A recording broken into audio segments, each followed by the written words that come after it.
नमस्ते। भारत के इतिहास के संभावित प्रश्न की श्रृंखला में पुनः आपका स्वागत है।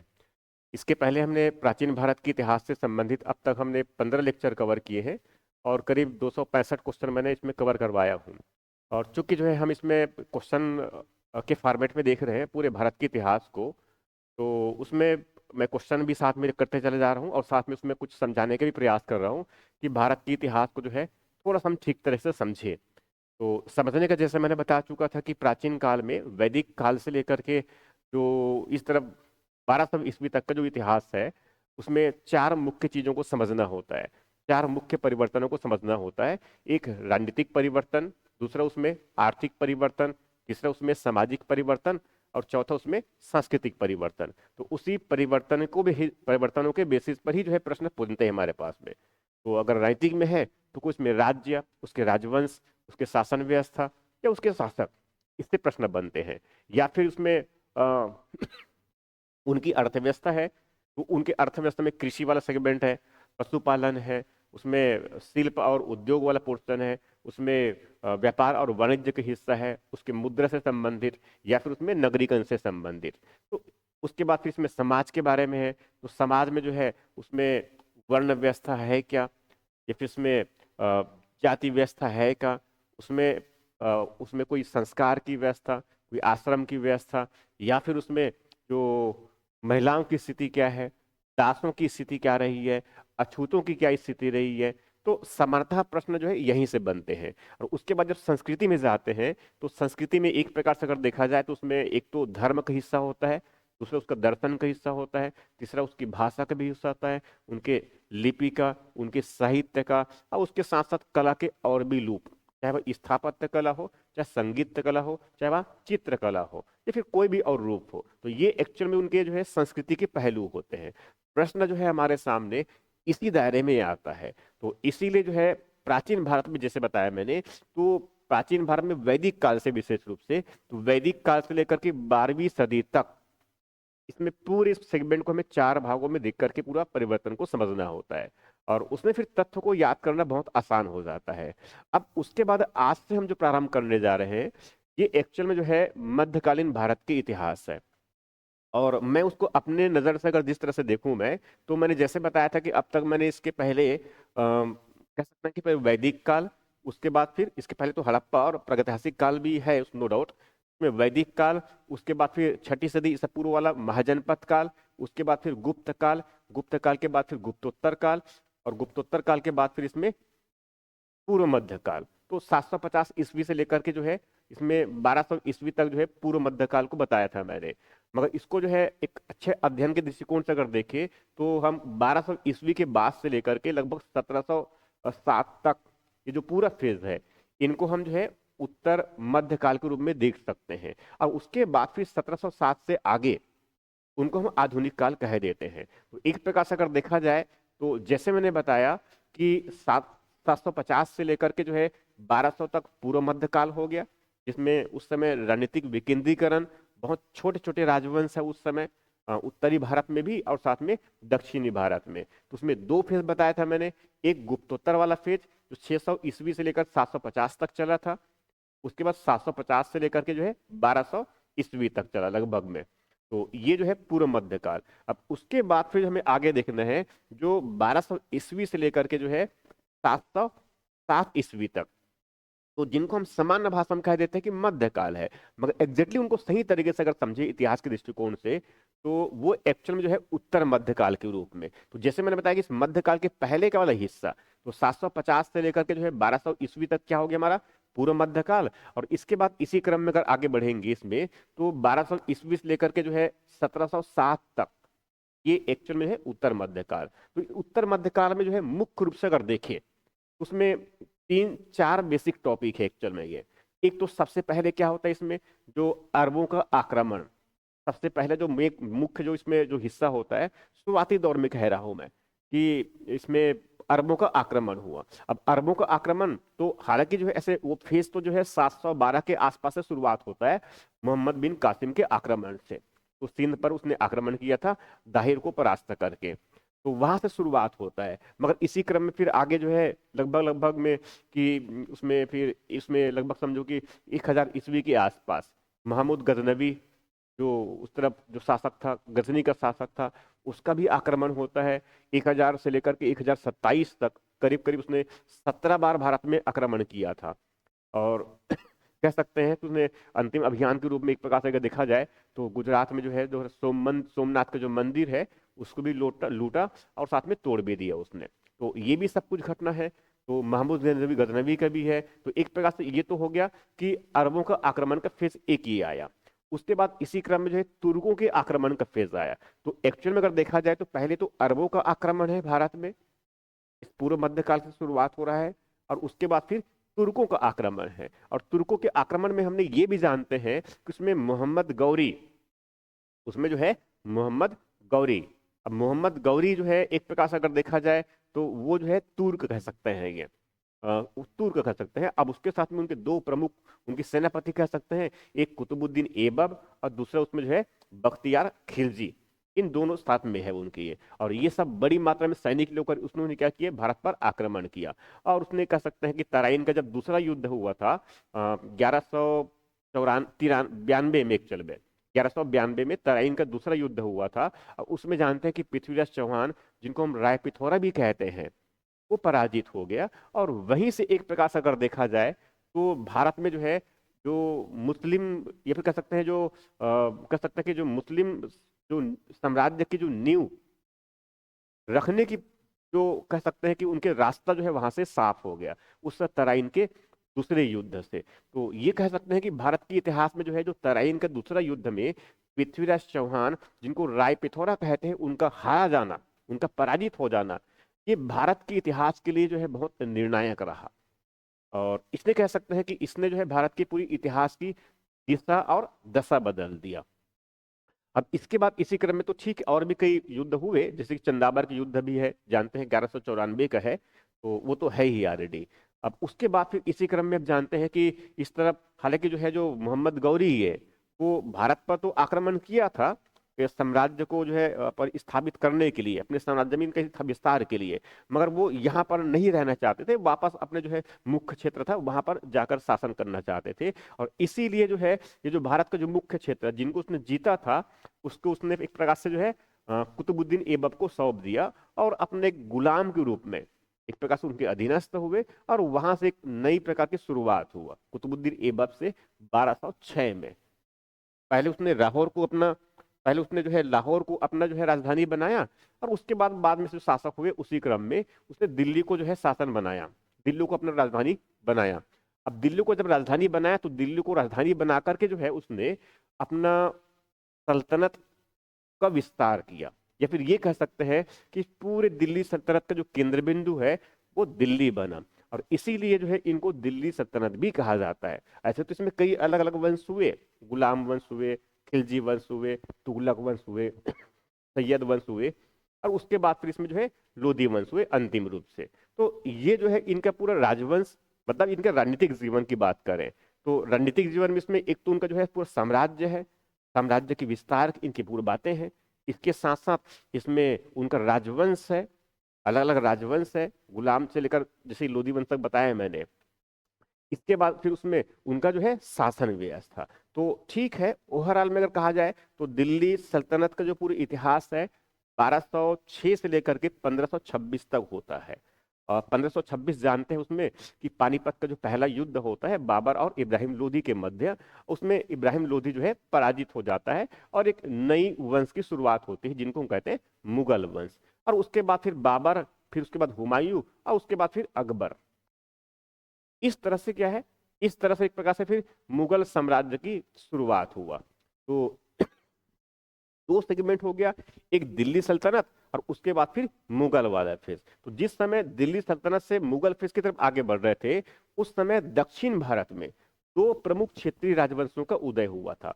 एक उसमें जो है विजयनगर साम्राज्य था, लगभग वही 1336 के आसपास में। और उसके समकालीन थोड़ा और आगे जो है बहमनी साम्राज्य की भी स्थापना हुआ था। हालांकि इसके साथ साथ जो समकालीन जो है जो कुछ क्षेत्रीय राजवंश और भी थे, जैसे कि उसमें देवगिरी, उसका भी अपना राज्य हुआ करता था। इस तरफ जो वारंगल वाला क्षेत्र है, काकती वंश, उनका भी अपना राज्य हुआ करता था। और दक्षिण में कुछ और छोटे राज्य हुआ करते थे। तो ये सब कुछ चला है एक्चुअल में। ये तो अब सिम जैसे बताया मैंने कि इसमें सेम चीज यहाँ पर भी आएंगे। जैसे हमने प्राचीन भारत में समझे हैं कि एक राजनीतिक जीवन होता है, दूसरा उसमें आर्थिक जीवन, तीसरा उसमें जो है सामाजिक जीवन, और चौथा उसमें जो है सांस्कृतिक जीवन। तो हमें यहाँ पर भी समझ लो कि यहाँ पर दिल्ली सल्तनत में उनका राजनीतिक जीवन किस प्रकार का था। मतलब समझो कि हम 1206 से लेकर के जो है 1526 तक उसमें राजवंश में किस प्रकार से परिवर्तन हुए, शासक कौन कौन रहे हैं, क्या उसकी उपलब्धि रही है, क्या उनकी सीमाएं रहे हैं, उसने कहाँ कहाँ पर अपने राज्य का विस्तार किया, यहाँ बातें।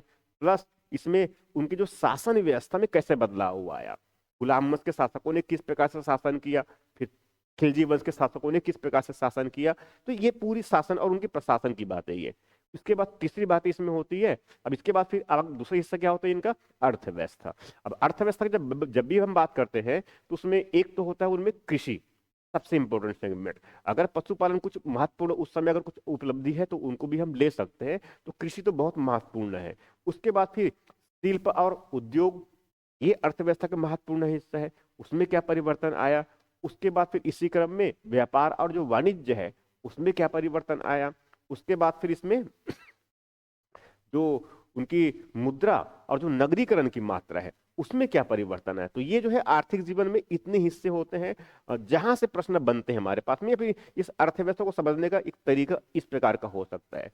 फिर उसमें सामाजिक जीवन की बात करते हैं, तो सामाजिक जीवन में ठीक है उसमें कुछ अब नई और उसमें संरचनाएं जुड़ेंगी, उसमें कुछ नए जो है परंपराएं बनेंगे, क्योंकि इस समय इस्लाम का आगमन हो चुका है। इस्लाम का जब आगमन हुआ तो स्वाभाविक रूप से अब उसमें कुछ इस्लामिक जो परंपरा और उनके जो मूल्य है वो यहाँ पर आने शुरू हो गए। तो एक प्रकार से कह सकते हैं भारत की जो समाज पहले से जो है चला आ रहा था उसमें अब एक नई तत्व इस्लाम का और जुड़ गया, और एक प्रकार से कह सकते हैं कि भारतीय संस्कृति का वह हिस्सा ही बन गया। तो वो सामाजिक विशेषताएं उनकी, उसके बाद फिर इसी क्रम में धार्मिक विशेषताएं इनकी, मतलब सांस्कृतिक कह सकते हैं। तो उस समय जो है धर्म का तो ठीक है, इस्लाम का जो है उसका विस्तार हुआ ये कह सकते हैं। तो इस्लाम का विस्तार हुआ ये कह सकते हैं। दर्शन के क्षेत्र में बहुत कोई विशेष अब उस समय जो है विकास नहीं हुआ था, बहुत समय तक ये अवरुद्ध रहा ये कह सकते हैं। ठीक है, इसके बाद फिर इसी क्रम में जो है उसमें भक्ति का अवधारणा भी आया बहुत इंपॉर्टेंट सेगमेंट के रूप में। तो आगे चल करके भक्ति और सूफी ये बहुत महत्वपूर्ण हिस्सा बन गए। तो भक्ति एक प्रकार से और साथ में जो है सूफी, दो आंदोलन के रूप में एक सामाजिक धार्मिक सुधार के रूप में आंदोलन शुरुआत भी हुआ था। तो ये सब मध्यकाल का हिस्सा है। मध्यकाल में यहां से जो है इतने सारी चीजों से प्रश्न पूछा जाता है।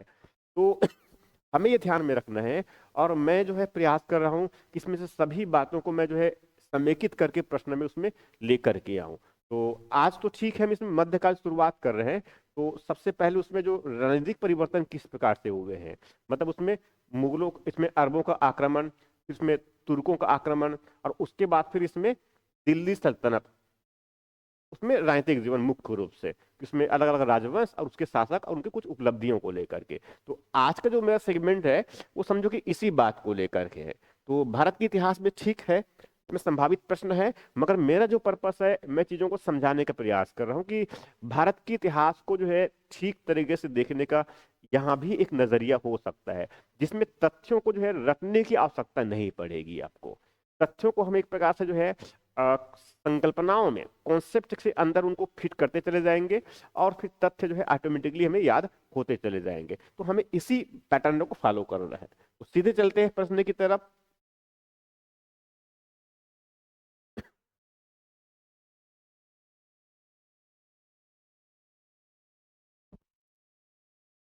और ये जो है आज के लिए हमारा पहला प्रश्न है। और आज का जो पहला प्रश्न है वो एक प्रकार से अगर देखा जाए तो मैंने सबसे पहले प्रश्न जो इसमें लिया है वो मैंने लिया है इसमें जानकारी के स्रोत से। सबसे पहले जो प्रश्न लिया है मैंने जानकारी के स्रोत से। अब देखो जानकारी के स्रोत को सबसे पहले इसलिए लिया जाता है, या फिर इतिहास को जब पढ़ना शुरू करते हैं किसी भी कालखंड के बारे में तो सबसे पहला जो हिस्सा होता है उनका जानकारी के स्रोत। और जानकारी के स्रोत के रूप में दो चीज होती है, ये अच्छे से जानते हैं हम। एक पुरातात्विक स्रोत होता है, पुरातात्विक स्रोत होता है और दूसरे इसमें जो है साहित्यिक स्रोत होता है। तो अब तो ठीक है, मध्यकाल मतलब ये तो बहुत ज्यादा पुराना भी नहीं है, तो उसमें तो काफी सारा चीज पुरातात्विक मिलते हैं, क्योंकि उस समय बहुत सारे उसमें फिर उसके जो है उसका बहुत सारे जो है उसमें कई अलग अलग जो है उसके स्थापत्य बनने शुरू हो गए, मस्जिद बनना शुरू हो गया, और उसमें और बहुत सारी चीजें हैं इनमें से, तो वो तो बहुत बड़ी मात्रा में है। मगर दूसरे इसके साथ इसके साथ में जो पैरेलल होता है वहां जो है साहित्य। तो मैंने यहाँ पर जो प्रश्न बना रखा है वो साहित्य से बना रखा है, क्योंकि यहाँ से प्रश्न जो है कई बार पूछे हैं और पूछते भी रहे हैं, तो पूछने की संभावना बनता है। और इसीलिए मैं सिर्फ सांकेतिक रूप में मैं कुछ क्वेश्चन यहाँ पर बना रखा हूँ। ये एक्चुअल में जो है इसी मध्यकाल के बिल्कुल शुरुआती दौर से समझ लो इसमें से ये, तो इससे संबंधित प्रश्न है ये।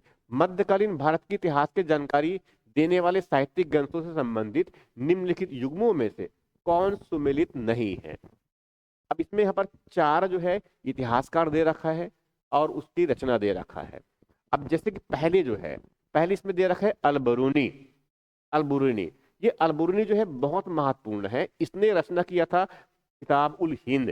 किताब उल हिंद का मतलब यह है कि वो हिंद के बारे में हिंद के बारे में किताब की बात कर रहा है एक्चुअल में ये, तो ये बिल्कुल सही है। तो अलबरूनी की एक महत्वपूर्ण रचना जो है वो किताब उल हिंद है, ये बिल्कुल सही है। बहुत डिटेल में नहीं जा रहा हूं मैं, तो बहुत बेसिक ध्यान में रखना है कि अलबरूनी की एक रचना क्या है, उनके किताब उल हिंद है, जिसमें उसने समकालीन जो भारत है उसने जो यहाँ पर देखा उसके बारे में लिखा। वैसे ही जो है दूसरा बहुत महत्वपूर्ण, ये बिल्कुल सही है, वैसे दूसरा महत्वपूर्ण जो है ये जियाउद्दीन बरनी, इसने किताब लिखा था तारीख ए फिरोज शाही। तारीख ए फिरोज शाही, इसका मतलब ये था कि उस समय जो समकालीन जो भारत की जो स्थिति है, मतलब बिल्कुल हम शुरुआती बात की बात कर रहे हैं, शुरुआती जो है मध्यकाल की बात कर रहे हैं, तो उस समय जो है कि भारत की स्थिति क्या है उसको बताने के लिए जियाउद्दीन बरनी ने जो है तारीख ए फिरोज शाही की रचना किया था। ये बिल्कुल सही है। उसके बाद फिर जो है जैसे कि इब्न बतूता, ये मोरक्को से आया हुआ था। इब्न बतूता, इसने जो है किताब उल रहेला, इसकी रचना किया था। ये बिल्कुल सही है। किताब उल रहेला, कभी कभी उनको केवल रहेला भी कह देते हैं, तो ये एक्चुअल जो है मोरक्का से यात्री आया था। मोरक्को मतलब अफ्रीका की बात कर रहा हूँ, वहां से अल बतू इब्न बतूता, इब्न बतूता, तो ये जो है किताब उल हिंद, किताब उल रहला लिखा था। तो हमें ये ध्यान रखना ऊपर के तीनों सही है, इसका मतलब जो डी ऑप्शन जो है गलत होने वाले हैं। अब देखो यहाँ पर जो है एक्चुअल में जो है जैसे कि फिरदौसी दे रखा है, तो फिरदौसी की रचना जो है अकबरनामा नहीं है, बल्कि इनकी एक बहुत महत्वपूर्ण रचना जो है शाहनामा हुआ करता था। इनकी एक बहुत महत्वपूर्ण रचना जो है शाहनामा हुआ करता था, और अकबरनामा एक्चुअल जो है ये अबुल फजल की रचना है। ये बहुत बात की रचना है ये अबुल फजल का, ये बहुत बात है, क्योंकि अकबरनामा अकबर के समय की बात हो रही है, तो उसमें ये अबुल फजल भी अकबर के समय हुआ करते थे। और फिरदौसी तो बहुत पहले का है ये, और इसने एक रचना किया था शाहनामा। तो कम से कम जो है ये पांच चीजों में बता रहा हूँ यहाँ पर, ये पांच नहीं छह चीजें एक प्रकार से देखा जाए, पांच चीजें हैं। तो अलबरूनी की रचना एक क्या है, कुताब उल हिंद है। जियाउद्दीन बरनी की रचना जो है तारीख फिरोज शाही है। इब्न बतूता की रचना है वो किताबुल रहेला है। और फिरदौसी की रचना जो है शाहनामा है। और अकबरनामा जो है ये अबुल फजल का है। अब देखो इसको याद करने के लिए कोई ऐसा कोई ट्रिकी आइडिया तो नहीं है, क्योंकि ऐसे का ट्रिकी कोई आइडिया अगर सोच करके इसको याद करने के प्रयास करेंगे तो फिर उतना दिमाग में नहीं रह पाएगा। इनको जब अलग अलग जब राजवंश पढ़ रहे होते हैं हम, जब हम इसमें अलग अलग राजवंश को जब पढ़ा रहे होते हैं, एक्चुअल में जब पढ़ रहे होते हैं, उसमें उस राजवंश में जो राजा, किसी राजा के बारे में जो जो किताब में लिखा है, हम उनको जब याद करते हैं, उसमें पढ़ते हैं, तो उसको याद रखना बहुत आसान होता है ये। मगर ऐसे रेंडमली अगर सोचेंगे कि बहुत सारी किताबें, तो उसमें किताब तो बहुत बड़ी मात्रा है मध्यकाल में, तो उसको थोड़ा याद करना बड़ी मुश्किल होती है। कुछ फारसी में लिखे हैं, तो कुछ उसमें अरबी में लिखे हुए हैं, तो कुछ उर्दू में लिखे हुए हैं, तो उसको थोड़ा सा याद करना बड़ी मुश्किल होती है। मगर आवश्यकता जो है याद करने की है, यहाँ से प्रश्न पूछे हैं, और ये साहित्यिक ग्रंथ से प्रश्न पूछे हैं मध्यकाल के भी, तो इसको थोड़ा ध्यान में रखेंगे। तो मैंने पांच चीजों तो बताया इसमें, तो ये तो मैंने सांकेतिक रूप से है, मगर इसका मतलब ये बिल्कुल भी नहीं है कि इसी तरह के प्रश्न आएंगे, मगर हाँ लगभग इसी तरह के प्रश्न आते हैं पीएससी में। तो ये तो हो गया, तो उत्तर कौन सा है हमारा, डी। अगला प्रश्न,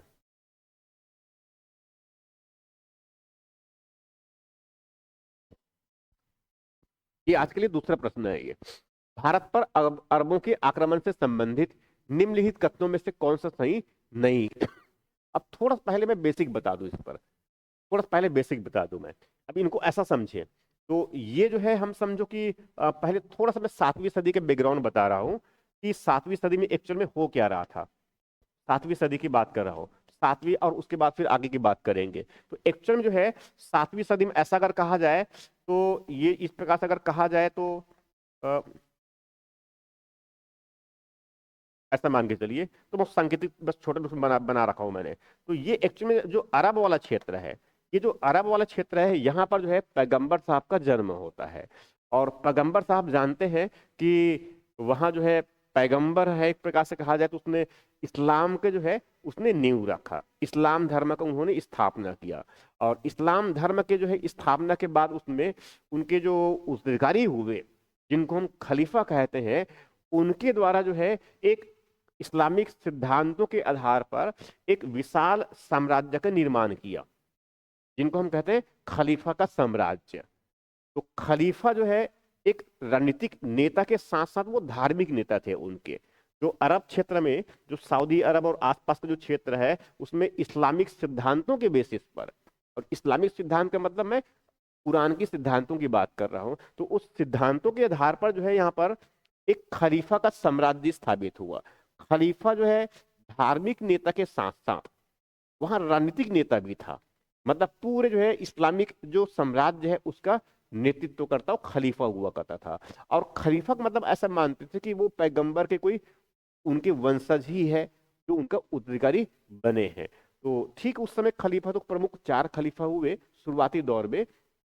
अबरू बक अबरू अबरू बकर बकर था, उसमें एक और एक उस था उसमें, फिर लास्ट में उसमें अली भी था। तो वो सब थे इसमें। ये अब उसी खलीफा के जो है अधीनस्थ इसमें अलग अलग क्षेत्रों में जो है उनके शासक कह सकते हैं, उनके अलग अलग प्रांतों में शासक, जिनको सेनापति भी कह सकते हैं, या फिर जो भी इस प्रकार से। तो स्वाभाविक उसने फिर नया नया धर्म स्वीकार किया है, उस क्षेत्र के लोगों ने नया नया धर्म स्वीकार किया है, नया जोश भी है, और अपने धर्म का उसको विस्तार भी कर रहा है। और इनके शासन जो है, इनको अपने क्षेत्र में साम्राज्य को मजबूत भी बनाना है, तो उसके लिए बड़ी मात्रा में सैनिक चाहिए, और उसके लिए बहुत बड़ी मात्रा में धन चाहिए। तो इसके पास में जो है अब, और साथ में यहाँ भी कि वहाँ व्यापारियों से, जो अरब के व्यापारी है उससे जो है उन्होंने यहाँ भी जान लिया है कि भारत में जो है बहुत बड़ी मात्रा में आर्थिक समृद्धि है, वहाँ के लोग बहुत धनी हैं, ये सुन रखे हैं। तो स्वाभाविक रूप से जो है ये अरबों को, और विशेष रूप से वहाँ जो खलीफा के जो अधीनस्थ जो शासक है, उनको हमेशा वो आकर्षित करते थे कि भारत पर वहाँ आक्रमण करे, वहां से धन लूटे, और साथ में जो है अपने धर्म का प्रचार करे। तो एक प्रकार से अगर बुनियादी रूप से अगर देखा जाए तो बेसिक पर्पस ये हुआ करता था इनका कि भारत में एक प्रकार से धन लूटे, और उस धन से अरब में एक बड़े सैनिक का बड़े जो है सैन्य संगठन का निर्माण करे, जिससे एक विशाल साम्राज्य की स्थापना लंबे समय तक बनाए रखे। और ये तो शुरुआती दौर की बात करूं, ये अरबों का इस प्रकार की मंशा हुआ करता था। मतलब ये भारत में आकर के शासन करेंगे, ये उनका मंशा नहीं था। बेसिकली जो है वो यहाँ से भारत को धन की लूटना, और धन लूट करके वापस चले जाना, और इस्लाम का यहाँ पर प्रचार प्रसार करना, ये अरबों का शुरुआती जो है कह सकते हैं कि उनका बेसिक उद्देश्य हुआ करता था। और इसी क्रम में फिर जो है आगे जानते हैं कि 712 के आसपास में, हालांकि उसके पहले भी आक्रमण हुए मगर उसमें सफल नहीं हुए, मगर 712 के आसपास में एक मोहम्मद बिन कासिम करके हुआ करता था। वो खलीफा का एक प्रकार से सेनापति भी कह सकते हैं उनको। तो वो जो है इस तरफ जो उत्तर पश्चिमी क्षेत्र में, भारत के उत्तर पश्चिमी क्षेत्र में जो सिंध वाला क्षेत्र है, वहां पर एक ताहिर करके एक शासक हुआ करता था स्थानीय स्तर में, उसको पराजित किया, और सिंध पर जो है मोहम्मद बिन कासिम का कब्जा हो गया। तो एक प्रकार से यहां कहा जाए कि 712 में जो है पहली बार भारतीय उपमहाद्वीप के उत्तर पश्चिमी क्षेत्र में ऐसा हुआ कि इस्लामिक सिद्धांतों के आधार पर चलने वाले जो एक शासक थे मोहम्मद बिन कासिम, उसने सिंध पर अधिकार कर लिया। तो ये अरबों के आक्रमण का जो है सबसे पहला जो है सफल प्रयोग था, ये कह सकते हैं। और उसके बाद फिर कुछ समय तक वहां पर शासन भी किया, तो उसी के संबंध में प्रश्न पूछ रहा है। अब देखो प्रश्न क्या है कि भारत पर अरबों के आक्रमण से संबंधित निम्नलिखित कथनों में से कौन सा सही नहीं है। पहला पहला ऑप्शन, 712 ईस्वी में मोहम्मद बिन कासिम ने भारत में अरबों का सर्वप्रथम सफल अभियान किया था। सफल अभियान इसलिए कह सकते हैं इनको क्योंकि इसने जो है एक प्रकार से दाहिर जो सिंध का राजा था उनको हटा करके जो है उस पर कब्जा कर लिया। सफल ही कह सकते हैं इनको। ये पहला स्टेटमेंट बिल्कुल सही है। दूसरी स्टेटमेंट, कासिम ने सिंध के शासक कासिम ने सिंध के शासक दाहिर को पराजित कर अधिकार कर अरब साम्राज्य का हिस्सा बना दिया। बिल्कुल सही कह रहे हैं ये एक प्रकार से खलीफा के अधीनस्थ हो गए। तो एक प्रकार से यहां कहा जाए तो भारत में पहली बार जो है जो इस्लामिक सिद्धांतों के आधार पर शासित होने वाले क्षेत्रों में जो है ये सिंध वाला क्षेत्र था। तो ये बिल्कुल सही स्टेटमेंट है।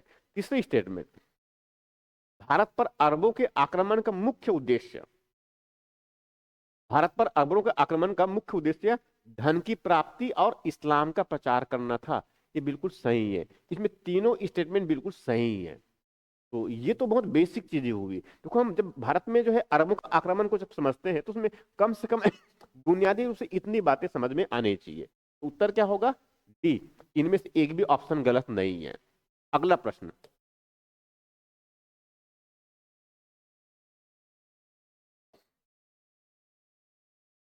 अब उसके बाद फिर भारत में तुर्कों के आक्रमण से संबंधित है।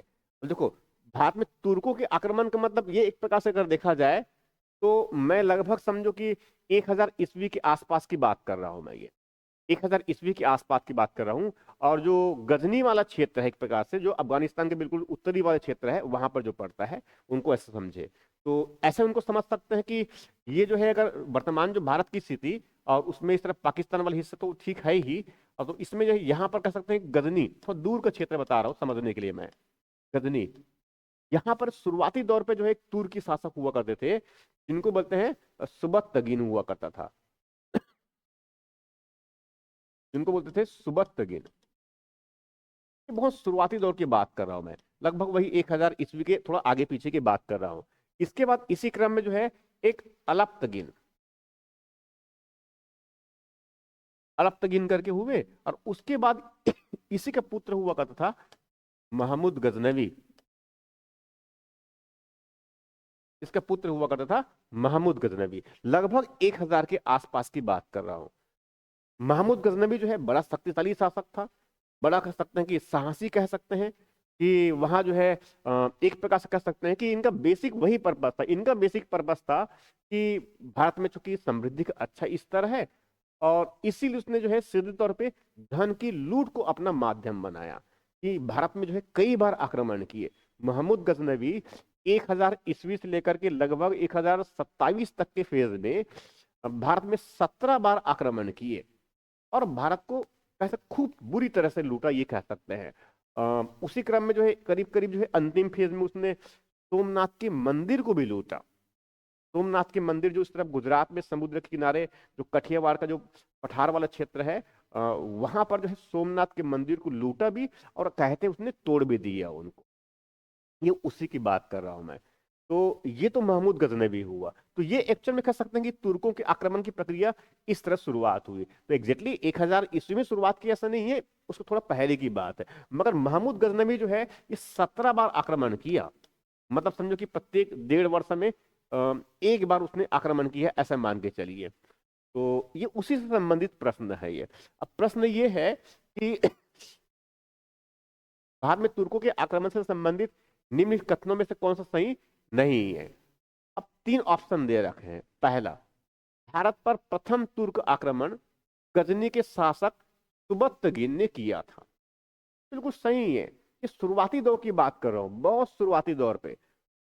उसके बाद इसी क्रम में महमूद गजनवी ने भारत पर 17 बार आक्रमण किया। ये बात भी बिल्कुल सही है। देखो बहुत सिंपल सिंपल स्टेटमेंट है ये क्योंकि मुझे बेसिक स्ट्रक्चर को पहले समझाना है कि चीजों को कैसे समझा जाए। उसके बाद तो प्रश्न इसमें अंदर फैक्चुअल चीज अगर आएंगे भी तो बहुत आसान है तो चीजों को याद करने का। तो महमूद गजनवी ने भारत पर 17 बार आक्रमण किया और इसमें सबसे अंतिम आक्रमण में सौराष्ट्र के सोमनाथ मंदिर को भी लूटा। ये बिल्कुल सही है। ये बिल्कुल सही है। सोमनाथ मंदिर को लूटा और कहते हैं सोमनाथ मंदिर को उसने तोड़ भी दिया था। तो तीनों स्टेटमेंट बिल्कुल सही है। तो इस प्रकार से उत्तर क्या है हमारा? डी। इनमें से कोई भी नहीं है जो ऐसा गलत है ये। अगला प्रश्न।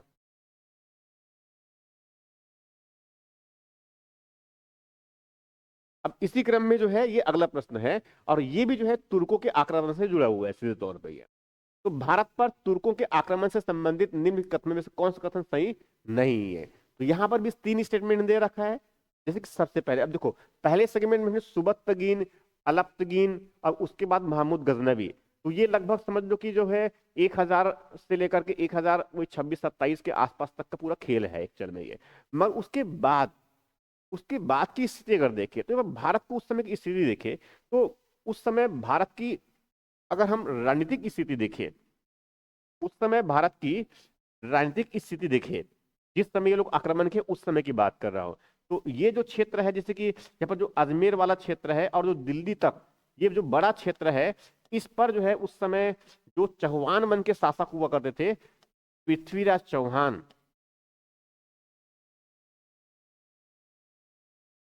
पृथ्वी चौहान जो तृतीय हुआ करते थे, इनको राय पिथौरा भी कहते हैं, राय पिथौरा भी कहते हैं, इनका शासन हुआ करता था।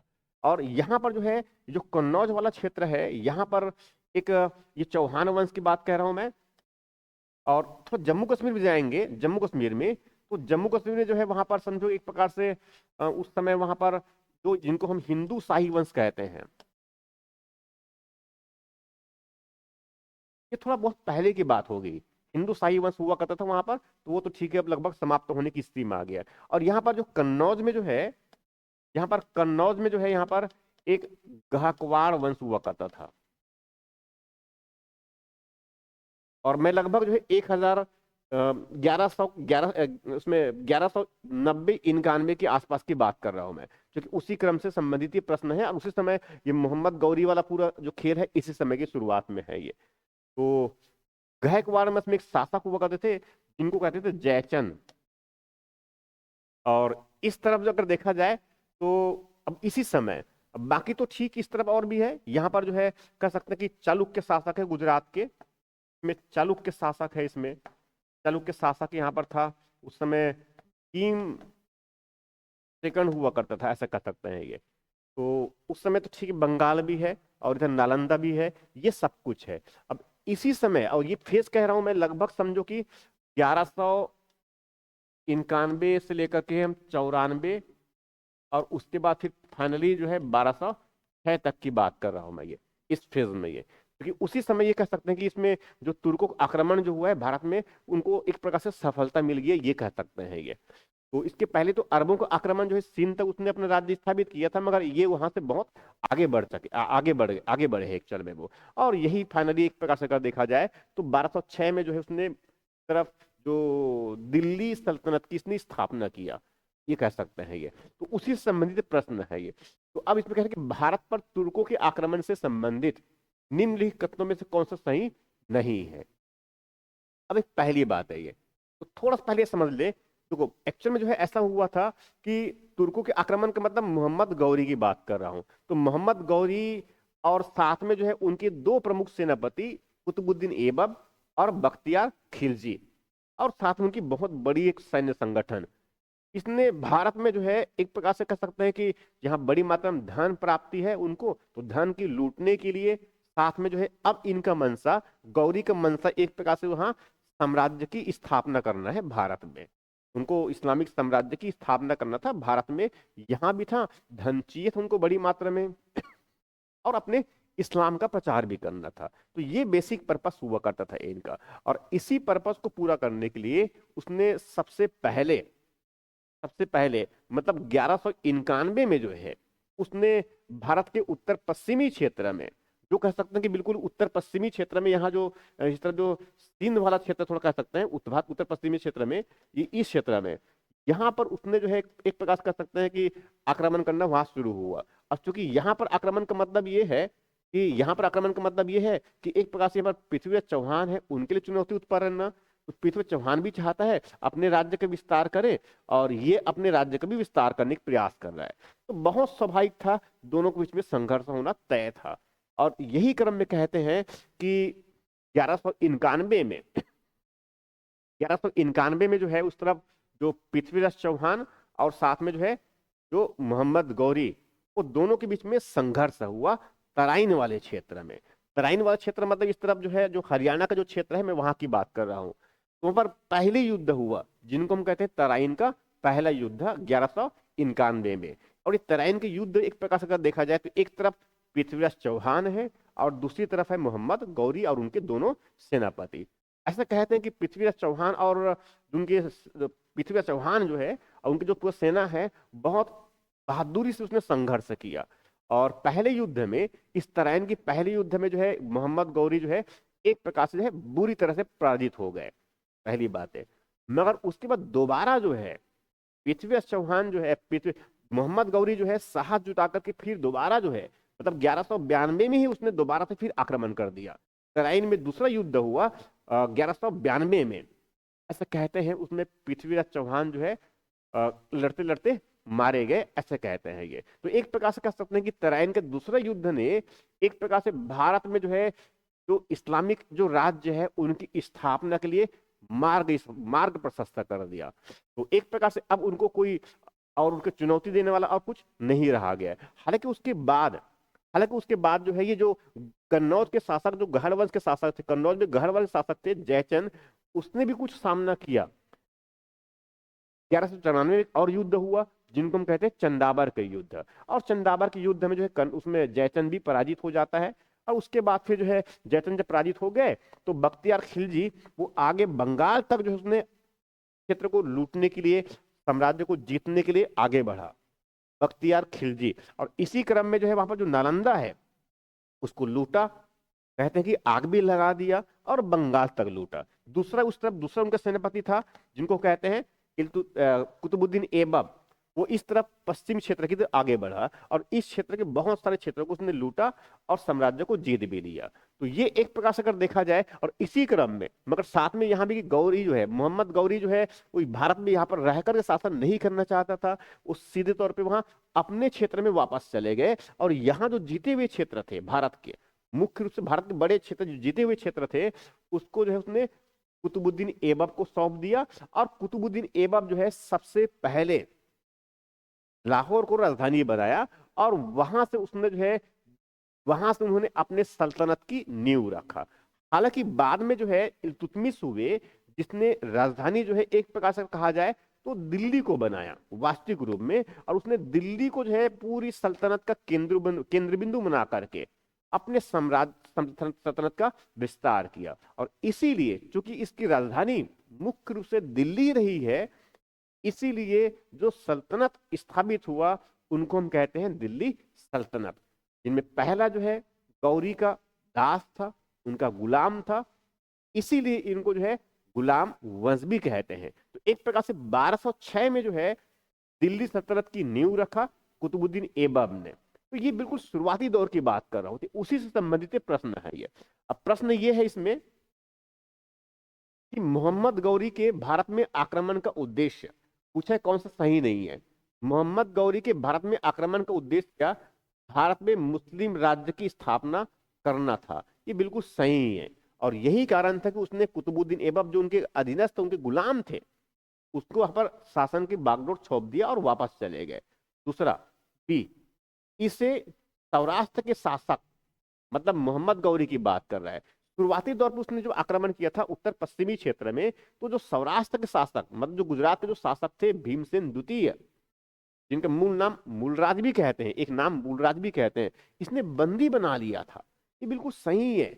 ये गुजरात के जो शासक थे उस समय समकालीन, जिस समय जो है ये गौरी शुरुआती दौर पे बात कर रहा हूं मैं, पृथ्वीराज की उस समय की बात नहीं कर रहा हूं, तो सबसे पहले शुरुआती दौर पे जब आक्रमण किए थे तो भीमसेन द्वितीय ने जो है बड़ा शक्तिशाली शासक माना जाता है, वो कल्याणी के चालुक्य जिनको हम कहते हैं उस वंश के शासक थे ये।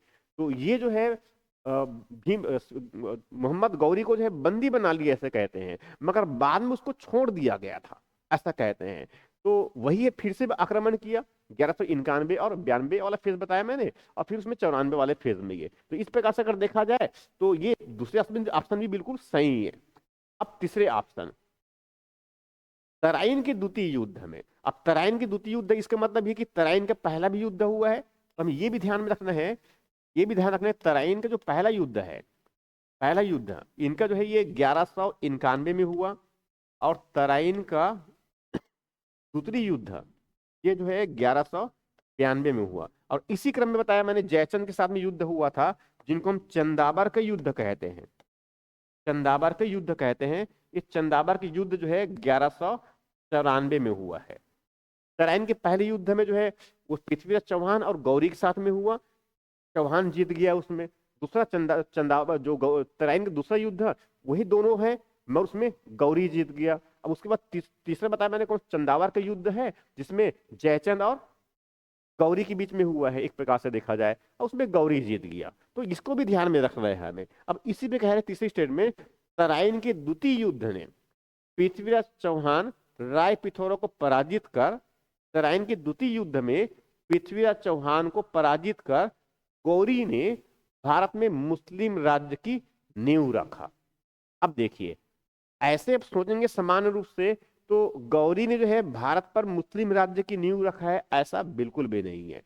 एग्जैक्टली जो है भारत में जो है मुस्लिम राज्य की नींव के रखने वाले तो कुतुबुद्दीन ऐबक है। उसने पहले लाहौर को राजधानी बनाया, बाद में उसके जो उत्तराधिकारी हुए इल्तुतमिश, उसने फिर दिल्ली को एक प्रकार से मुख्य रूप से प्रशासन का अपना केंद्र बिंदु बनाया और दिल्ली सल्तनत की उसने स्थापना किया।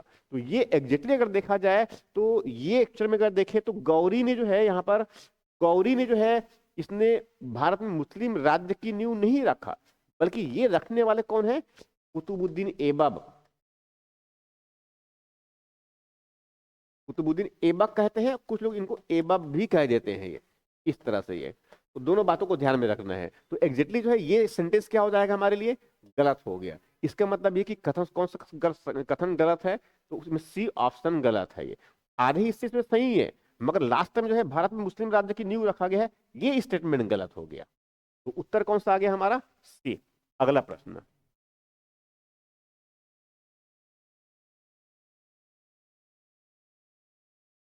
अगला प्रश्न, अगला प्रश्न है कि भारत में, ये भी तुर्कों आक्रमण से है, भारत पर तुर्कों के आक्रमण से संबंधित निम्नलिखित कथनों में से कौन सा कथन सही नहीं है। ए ऑप्शन, मोहम्मद गौरी के भारत में आक्रमण का उद्देश्य भारत में मुस्लिम राज्य की स्थापना करना था, ये तो बिल्कुल सही है। अच्छा, प्रश्न रिपीट हो गया है एक्चुअल में, प्रश्न रिपीट हो गया, यहां से मैं आगे बढ़ जाता हूं स्किप करके। अब थोड़ा सा फैक्चुअल क्वेश्चन है यहाँ पर ये, कि निम्नलिखित में से किसने मोहम्मद गौरी को सबसे पहले पराजित किया था।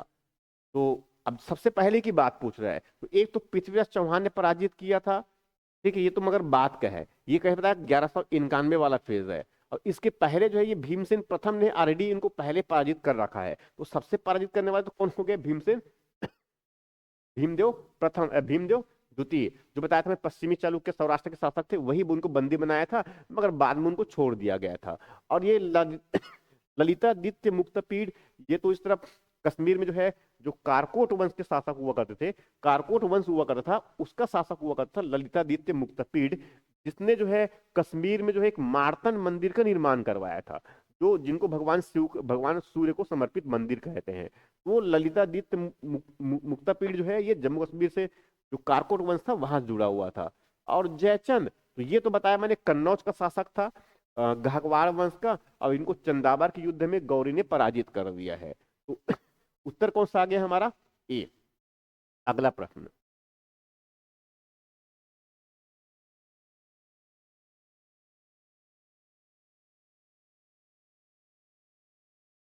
तो ये इसमें ये मध्यकाल में हुए निम्नलिखित युद्धों और उसके विवरण से संबंधित युग्म में से कौन सा सही सुमेलित नहीं है। अब क्या सुमेलित नहीं हमसे ये पूछ रहा है। अभी जैसे बता चुका हूं मैं कि तराइन का जो प्रथम युद्ध है ये 1191 में हुआ है। तराइन का दूसरी युद्ध जो है ये, सॉरी माफ कीजिएगा, 1191 है, 1191 में। और ये जो है तराइन का द्वितीय युद्ध जो है 1192 में हुआ है। पानीपत का प्रथम युद्ध 1526 में हुआ है, आगे के फेज का है। और पानीपत का द्वितीय युद्ध जो है ये 1556 में हुआ है। इस तरह से ये। अब इसमें पूछ रहा है कि कौन सा सही और कौन सा गलत है ये। तो मैंने थोड़ा सा आगे के भी लिए रखा है एक्चुअल में, इसमें कुछ चीजों को साथ में रखने के लिए। तो तराइन के युद्ध प्रथम के बारे में तो जानते हैं, जैसे मैं बता चुका हूं कि मोहम्मद गौरी और राय पिथौरा के मध्य हुआ था, और कह रहे हैं कि राय पिथौरा की हार हुआ। जबकि एग्जैक्टली अगर देखा जाए, इसमें सेंटेंस हमारा थोड़ा सा गलत हो जाएगा ऐसा लग रहा है मुझे इसमें, और इसमें ये उल्टा हो गया एक्चुअल में। ये प्रश्न क्या है, कौन सा सम्मिलित नहीं है। मैं अगर थोड़ा सा इनको मैं ऐसा कर दूं,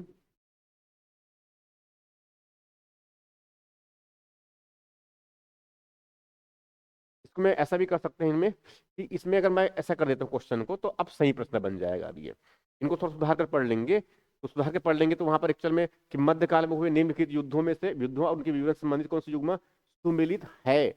अगर हम ये पढ़ते हैं तो क्वेश्चन सही बनेगा अब हमारा। जैसे कि तराइन का प्रथम युद्ध, तो ये तराइन के पहले युद्ध में जो है मोहम्मद गौरी और राय पिथौरा, मतलब पृथ्वी चौहान दोनों है, ये दोनों दोनों के मध्य युद्ध हुआ है, मगर उसमें एक्चुअल में जो है राय पिथौरा की हार हो गया, जबकि एक्चुअल में ऐसा नहीं था। तराइन का जो पहला युद्ध था उसमें जो है पृथ्वी चौहान जो है जीता था। ये स्टेटमेंट क्या हो गया, गलत हो गया। उसके बाद तराइन का द्वितीय युद्ध, तो तराइन के द्वितीय युद्ध कब 1192 में हुए हैं, जो गौरी और राय पिथौरा के बीच में। मगर इसमें कह रहे हैं गोरी का हार हुआ, ऐसा नहीं है।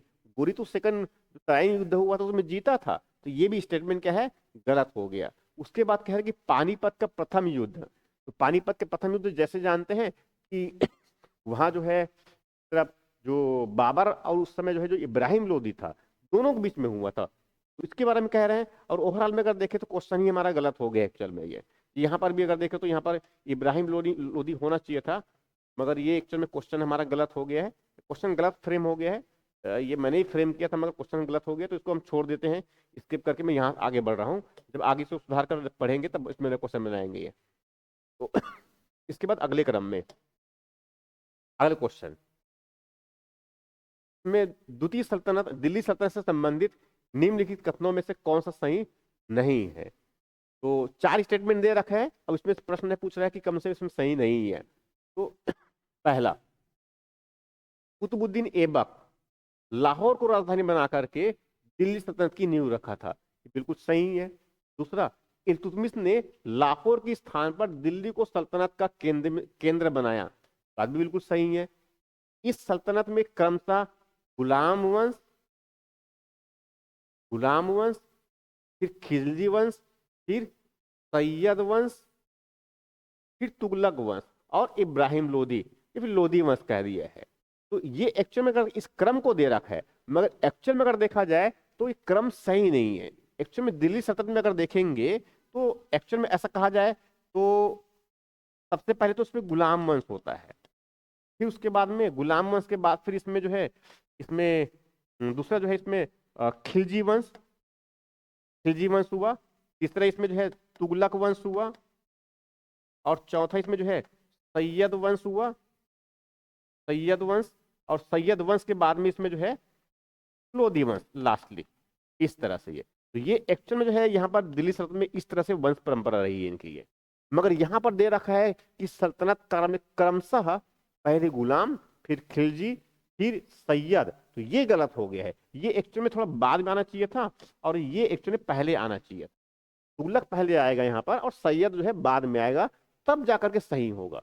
ऐसे में स्टेटमेंट क्या हो गया है, ये गलत हो गया। तो एक प्रकार से पूछा गया है हमसे कौन सही नहीं है, तो यही सही नहीं है। ये ऑप्शन क्या है हमारा, सी उत्तर आ गया। अब इसके बाद फिर भी फोर्थ ऑप्शन देख लेते हैं। पानीपत के पहले युद्ध में बाबर ने इब्राहिम लोदी को पराजित कर मुगल वंश की नींव रखा, तो ये स्टेटमेंट तो बिल्कुल सही है। तो उत्तर कौन सा आ गया हमारा कि ये जो क्रम दे रखा है यहाँ पर, ये क्रम सही नहीं है। तो उत्तर कौन सा आया, सी। अगला प्रश्न,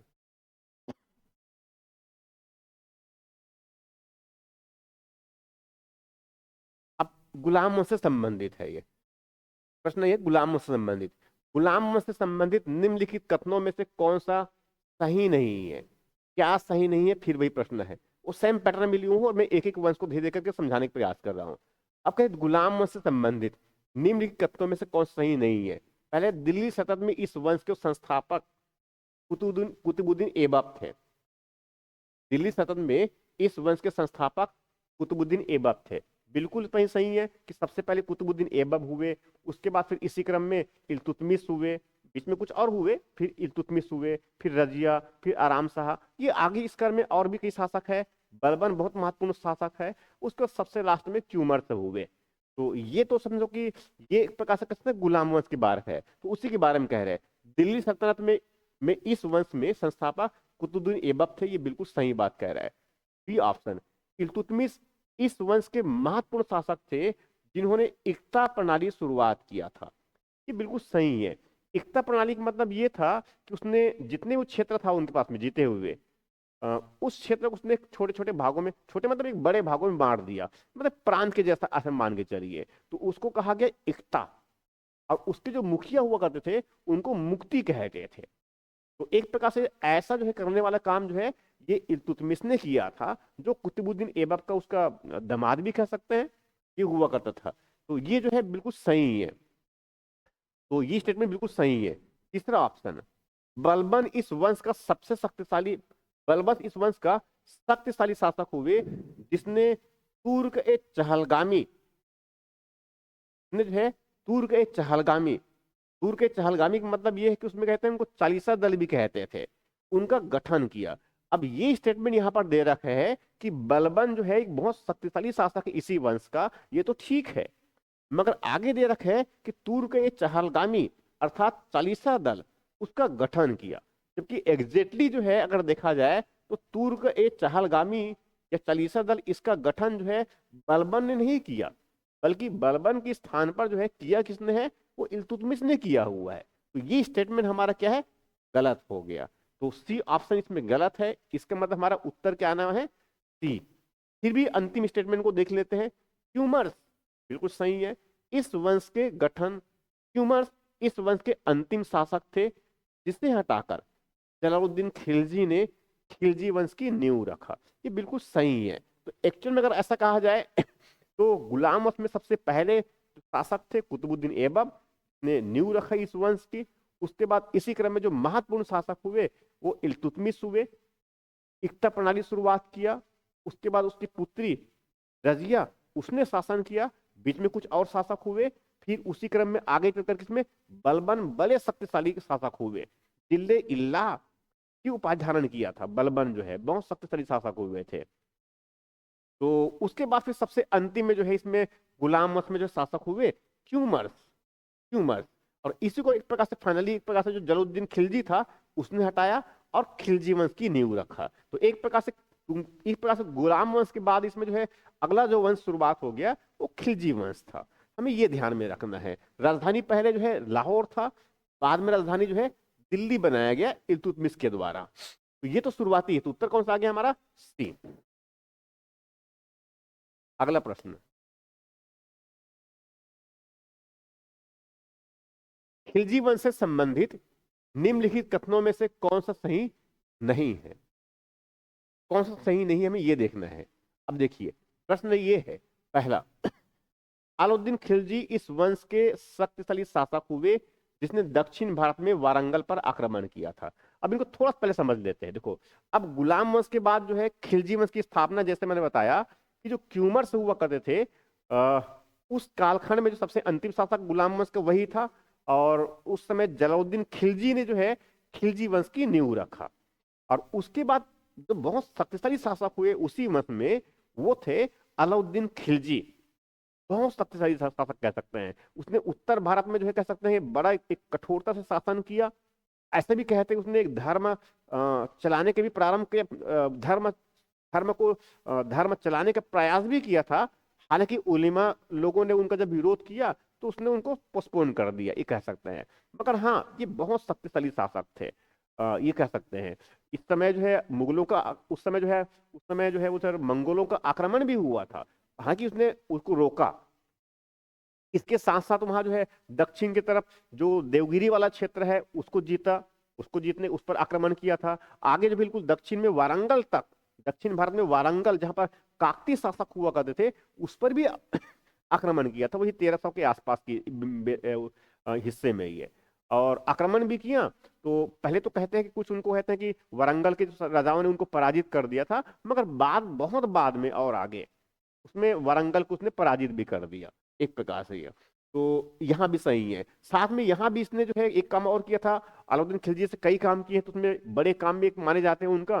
उसने जो दोआब वाला क्षेत्र है, जो उसमें वो जो क्षेत्र था वहां पर कुछ खेत उसमें वो तो ठीक है, उसने राजस्व को अच्छे प्रकार से लागू किया था। साथ में यहाँ भी उसने जो है एक कह सकते हैं बाजार नियंत्रण की प्रणाली भी स्थापित किया था। तो ऐसे बहुत सारे ऐसे काम किए थे। तो ये बहुत सारे इंपॉर्टेंट काम थे, सैनिकों को हुलिया उलिया रखना, ये सब काम किया था। ठीक है, तो इसी पूछ रहे खिलजी वंश संस्थापक निम्न कौन से सही नहीं है। तो अलाउद्दीन खिलजी इस वंश के शक्तिशाली शासक हुए। ने दक्षिण भारत में वारंगल पर आक्रमण किया था, ये बिल्कुल सही है।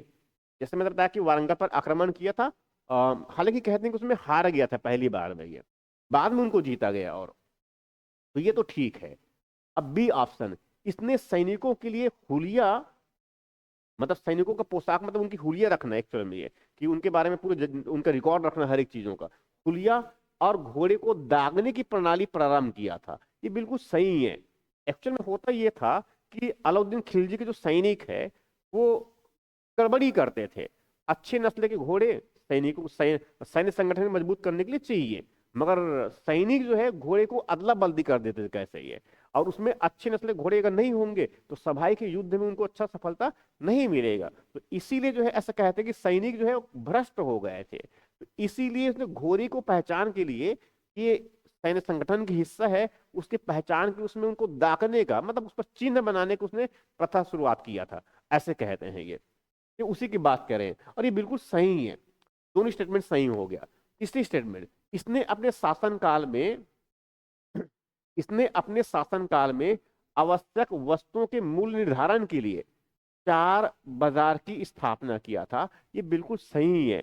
मतलब एक प्रकार से कह सकते हैं कि जैसे वर्तमान में जो है, जो हमारा जो पीडीएस सिस्टम है, जन वितरण की प्रणाली जो है, जिनमें हम चावल वगैरह जो मिलता है कोटा से तो कहते हैं उनमें से, तो ये एक्चुअल में उसी तरह से मूल्य नियंत्रण की उसने प्रणाली शुरुआत किया था। और ऐसे कहते हैं कि वस्तुओं के मूल्य को उसने, उनके जो मूल्य है उनको नियंत्रित करने का उसने प्रयास किया अलाउद्दीन खिलजी का। ये मध्यकाल में ये एक्सपेरिमेंट उन्होंने शुरुआत किया था, तो ये बहुत इंपॉर्टेंट भी है। तो यहाँ भी बिल्कुल सही है। इसके मतलब ऊपर 3 सही है, तो डी ऑप्शन इसमें गलत होने वाले हैं। अब जैसे नसरुद्दीन खुसरो इस वंश के अंतिम शासक थे, बिल्कुल सही है। इस वंश के अंतिम शासक मतलब खिलजी वंश में एक तो पहले बताया मैंने जलालुद्दीन खिलजी है, फिर उसमें अलाउद्दीन खिलजी है, उसके बाद थोड़ा और महत्वपूर्ण शासक इसमें जो है कह सकते हैं तो और बड़ा है ही नहीं है। और सबसे कम कालखंड, इस वंश में सबसे कम कालखंड जो है इन्हीं लोगों ने शासन किया है।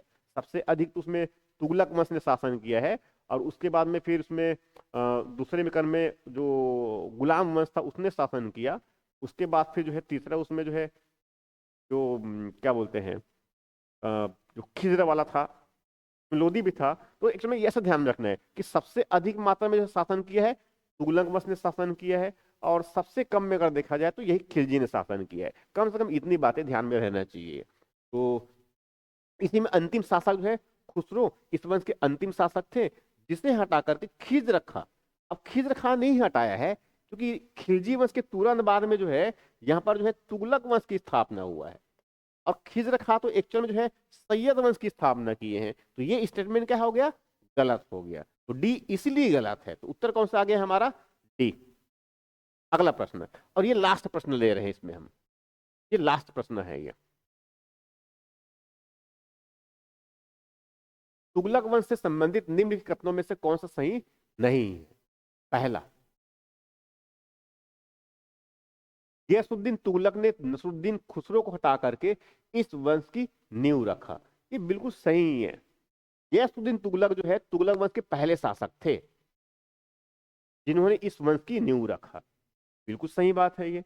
ठीक है, तो एक प्रकार से कहा जाए कि पहले दिल्ली सल्तनत में गुलाम वंश, फिर खिलजी वंश, और उसके बाद तुगलक वंश। तुगलक वंश के बाद में जो आता है वो सैयद वंश है, और सैयद वंश के बाद में आता है वो लोधी वंश है। तो क्रम इस प्रकार से राजवंशों का इसमें दिल्ली सल्तनत में। तो पहले स्टेटमेंट तो बिल्कुल सही हो गया ये। दूसरे स्टेटमेंट, मोहम्मद बिन तुगलक इस वंश के महत्वपूर्ण शासक था, जिसे अभागा आशीर्वाद भी कहते हैं, बिल्कुल सही है। अभागा आशीर्वाद इनको इसलिए कहते हैं मोहम्मद बिन को कि इसने जितने भी प्रयास किए, कई उसने नए नए एक्सपेरिमेंट किए दोआब क्षेत्र में, मतलब गंगा और यमुना के दोआब वाला क्षेत्र जिनको हम कहते हैं, वहां पर उसने राजस्व सुधार के लिए, राजस्व में बढ़ोतरी हो, इसलिए उसने कर में वृद्धि कर दिया। दुर्भाग्य से जो है उस समय अकाल पड़ गया, असफल हो गया। उसने जो है दक्षिण में अपनी राजधानी, दक्षिण को क्षेत्र को जीत रखा था, तो दक्षिण पर उसका नियंत्रण कमजोर पड़ रहा था। तो इसीलिए सोचा कि जो उस तरफ उनकी राजधानी जो दिल्ली में है, तो दिल्ली को ना राजधानी बना करके दक्षिण में जो है वहां देवगिरी को राजधानी बनाए, देवगिरी को राजधानी बनाने का प्लान बनाया। वहां पर कुछ समय गए भी और रहे, कुछ समय कहते हैं कुछ 1-1.5 साल करीब रहे वहां पर, मगर वहां जो है दक्षिण पहुंचे, उत्तर नहीं संभल रहा है, और दक्षिण और उत्तर में अगर है तो दक्षिण नहीं संभल रहा है। तो कहते हैं कि उस समय देवगिरी में गए और वहां से फिर उनको मजबूर होकर के फिर वहां से वापस फिर दिल्ली आना पड़ गया। तो राजधानी परिवर्तन का जो उनका जो योजना था वहां भी असफल हो गया। तो ऐसे और भी सांकेतिक मुद्रा शुरुआत किया था, वहां भी असफल हो गया। वैसे उनका कुराचिल और खुरासन अभियान था, वो भी असफल हो गया। तो इसीलिए इनको कहते हैं उसने बहुत सारे नए नए एक्सपेरिमेंट किए, मगर उनकी योजना जो है पूरी तरह से असफल हो गया। इसीलिए इनको जो है अभागा आशीर्वाद भी कहते हैं। बिल्कुल सही है। जैसे बताया मैंने, इसने अपने शासन काल में दोआब क्षेत्र, मतलब उसी गंगा क्षेत्र की बात कर रहा हूं मैं, कर वृद्धि, राजधानी परिवर्तन, दिल्ली से देवगिरी और सांकेतिक मुद्रा के प्रचलन का असफल योजना लागू किया था। ये बिल्कुल सही है, ये बिल्कुल सही है। तो ऊपर के तीनों स्टेटमेंट सही है, इसका मतलब इसमें उत्तर क्या आने वाला है? डी। मगर कैसे यहां गलत हो रहा है हम इसको देख लेते हैं। इस वंश के अंतिम शासक था, मतलब मोहम्मद बिन तुगलक जो है इस वंश का अंतिम शासक था जिसने दीवाने बंदगाह की स्थापना किया। यहाँ मतलब मोहम्मद बिन तुगलक यहाँ इस वंश का अंतिम शासक था जिसने दीवाने बंदगाह की स्थापना किया। ऐसा नहीं है, ये मोहम्मद बिन तुगलक जो इस वंश का अंतिम शासक नहीं है, इसमें फिरोज तुगलक भी है अंतिम शासक के रूप में। तो ये एक्चुअल में जो है इसमें समझो कि डी ऑप्शन इसीलिए गलत हो रहा है कि मोहम्मद बिन तुगलक इसका अंतिम शासक नहीं है। तो उत्तर कौन सा है हमारा? डी। इस प्रकार से समझो कि आज हमने इसमें मुख्य रूप से अगर देखें तो गुलाम वंश और साथ में जो है खिलजी वंश और उसमें जो है ये जो है तुगलक वंश, तीन वंश के बारे में कुछ प्रमुख देखे। मतलब शुरुआत में जो है एक तो अरबों का आक्रमण है, फिर तुर्कों का आक्रमण है, और उसके बाद फिर इसमें गुलाम वंश, फिर खिलजी वंश और तुगलक वंश। अब इसके बाद इसी वंश के आगे इसमें एक तो सैयद वाला वंश भी है, मगर छोटा सा कोई खास महत्वपूर्ण है ही नहीं उसमें ये। फिर उसमें जो है लोधी वंश, और उसके बाद फिर उसमें कुछ और फैक्चुअल क्वेश्चन होंगे इसमें, और साथ में उनकी शासन व्यवस्था। तो ये तो हो गया कि प्राचीन मध्यकालीन भारत के इतिहास में हमारा ये पहला लेक्चर, और ऐसे देखेंगे तो क्रम में जो है 16वां लेक्चर। इसके बाद फिर जब नेक्स्ट लेक्चर कवर करेंगे तो बाकी जो हिस्सा है इनके आगे राजवंशों का, उनको लेकर आगे बढ़ेंगे हम। तो आज के लेक्चर में यहाँ तक। Thank you very much.